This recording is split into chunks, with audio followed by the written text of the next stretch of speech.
વડાપ્રધાન નરેન્દ્ર મોદી વિશ્વ પ્રસિદ્ધ વડાપ્રધાન છે. તેમની અનન્ય તકનીક હંમેશા સમાચારમાં ચમકાવતા રહે છે. હવે એવું જાણવામાં આવ્યું છે કે તેમને ભૂતપૂર્વ વડાપ્રધાન જેમને દેશમાં ઇમરજન્સી જાહેર કરી હતી એવા ઇન્દિરા ગાંધીને પાછળ છોડી દીધા છે અને સૌથી લાંબા સમય સુધી સતત પીએમ રહેનારા ભારતના બીજા વડાપ્રધાન બનવા જઈ રહ્યા છે.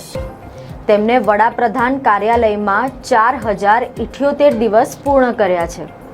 નરેન્દ્ર મોદીએ લાંબા સમય સુધી વડાપ્રધાન રહેવામાં દેશના ભૂતપૂર્વ વડાપ્રધાન ઇન્દિરા ગાંધીને પાછળ છોડી દીધા છે.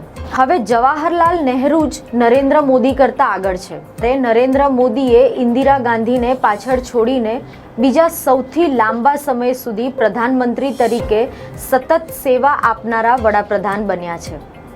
ભૂતપૂર્વ વડાપ્રધાન જવાહરલાલ નહેરુએ 3 લોકસભાની ચૂંટણીમાં તેમને પક્ષને વિજય અપાવ્યો હતો. તેમના નામે સતત 3 વખત તેમના પક્ષને વિજય અપાવવાનો રેકોર્ડ છે.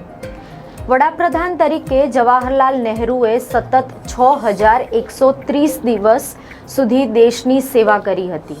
તેઓ 15મી ઓગસ્ટ 1947થી 27મી મે 1964 સુધી વડાપ્રધાન પદે હતા. આવી બીજી અનેક ખબરો સાથે ફરી મળતા રહીશું. ધન્યવાદ.